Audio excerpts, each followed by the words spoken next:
அழகாபுரி என்ற ஒரு கிராமம் இருந்தது. அந்த கிராமம் மலைக்கு அடிவாரத்தில் இருந்தது. அங்கே ஒரு பாம்பாட்டி இருந்தான். ஒரு நாள் அவன் அந்த மலைக்கு போகும்போது மலைப்பாம்பு குட்டி ஒன்றை பிடித்து கொண்டு வந்தான். அதற்கு ஒரு புதுவிதமான வித்தையை அவன் கற்றுக் கொடுத்தான்.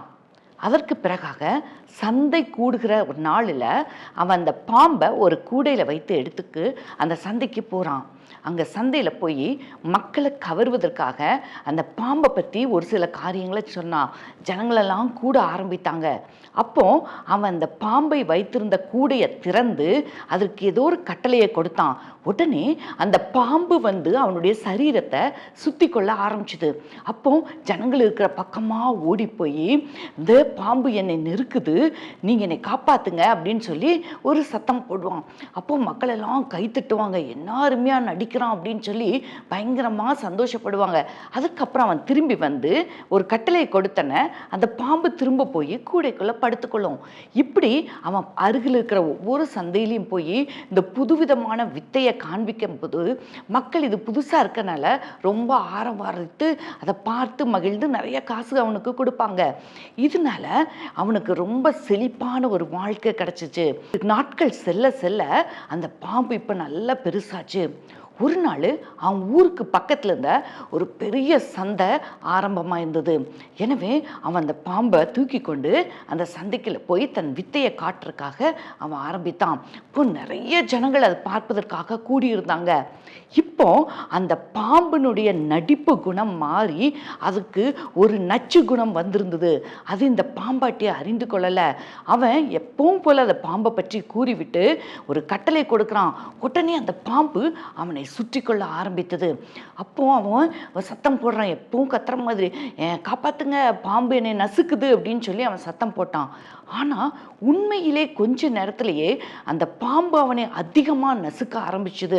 அவன் மிகுந்த அதிகமாக சத்தம் போட்டான், என்னை காப்பாத்துங்க காப்பாத்துங்க அப்படின்னு சொல்லி அவன் பயங்கரமாக அலறான். அங்கே இருந்த மக்களெல்லாம் சொன்னாங்க, இன்னைக்கு ரொம்ப அழகாக நடிக்கிறான், பயங்கரமாக நடிக்கிறான்னு சொல்லி ரொம்ப அதிகமாக கரகோஷம் கொடுத்தாங்க. ஆனால் கொஞ்ச நேரத்தில் அந்த பாம்பு அவனை நசுக்க நசுக்க அவனுடைய எலும்புகள் எல்லாம் முடிந்து அவன் கீழே விழுந்து மரித்து போனான். வேடிக்கை பார்த்து மகிழ்ந்து கொண்டிருந்த ஜனங்கள் எல்லாம் பயந்து ஓடி போயிட்டாங்க. இதே போலதான் இன்றைக்கு மனிதனுடைய வாழ்க்கையும் காணப்படுகிறது. முதல் பாவம் செய்யும் போது மனுஷன் என்ன நினைச்சுக்கிறான், அந்த பாவத்தை தான் கட்டுப்படுத்த முடியும்னு நினைக்கிறான். அந்த பாம்பாட்டி தன்னுடைய கட்டுப்பாட்டுக்குள்ள பாம்பு இருக்குதுன்னு அவன் நினைச்சான். ஆனா அந்த பாம்பானது ஒரு நாள் அவனை கட்டுப்படுத்த ஆரம்பித்தது. அதே போலதான் மனுஷ வாழ்க்கையிலும் பாவம் மனுஷனை ஆண்டு கொள்ள ஆரம்பிக்கும்.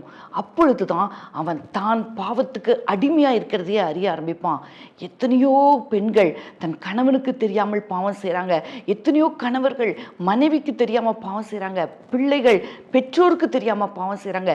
எப்படி விடுதலை பெறுவது என்று தெரியாமல் முழிச்சு கொண்டு இருக்காங்க. இயேசு கிறிஸ்து ஒருவர் மனுஷனுடைய பாவத்திற்காக தன்னுடைய ஜீவனை கொடுத்திருக்கிறார். யாரெல்லாம் இந்த என்னிடத்துல பாவம் இருக்குது, இதிலிருந்து விடுதலை வேணும் அப்படின்னு சொல்லி ஆண்டவருடைய கரத்துல தன்னுடைய வாழ்க்கையை ஒப்பு கொடுக்கும் போது, அவரை நோக்கி கெஞ்சும் பொழுது நிச்சயமா பாவத்திலிருந்து விடுதலை கொடுக்கிறாரு. நம்ம கிட்ட எந்த பாவம் இருக்குது, இது பாவம் என்பதை நம்ம அறிந்த உடனேயே கடவுளுடைய சமூகத்துல வருவோம். அப்போ கர்த்தர் நமக்கு விடுதலையை கொடுப்பார். நீதிமொழிகள் 28:13 சொல்லுகிறது, தன் பாவங்களை மறைக்கிறவன் வாழ்வடைய மாட்டான், அவற்றை அறிக்கை செய்து விட்டு விடுகிறவனோ இரக்கம் பெறுவான். இன்று நம்முடைய பாவத்தை இயேசு கிறிஸ்துனுடைய பாதத்தில் வைப்போம். அவர் நமக்கு விடுதலை கொடுப்பார். தேவன் தாமே இந்த வார்த்தைகளை ஆசீர்வதித்து கொடுப்பாராக. ஆமென்.